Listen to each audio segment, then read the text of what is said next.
เถิดน้องหน้ามนอย่ามาหาอายให้แม่น้องอายผู้คนส่วนอายจะขอยอมทนเพื่อหน้ามนนั้นสุขสบา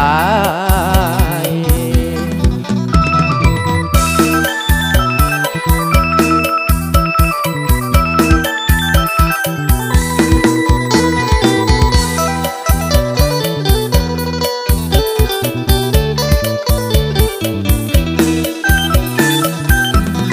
โอ้ละน้องอยากจะขอให้ลืมหากที่เคยดูดดื่มอยากจะลืมความหักเบื้องหลังทั้งน้องและอายมันหมายเอาไว้จริงจัง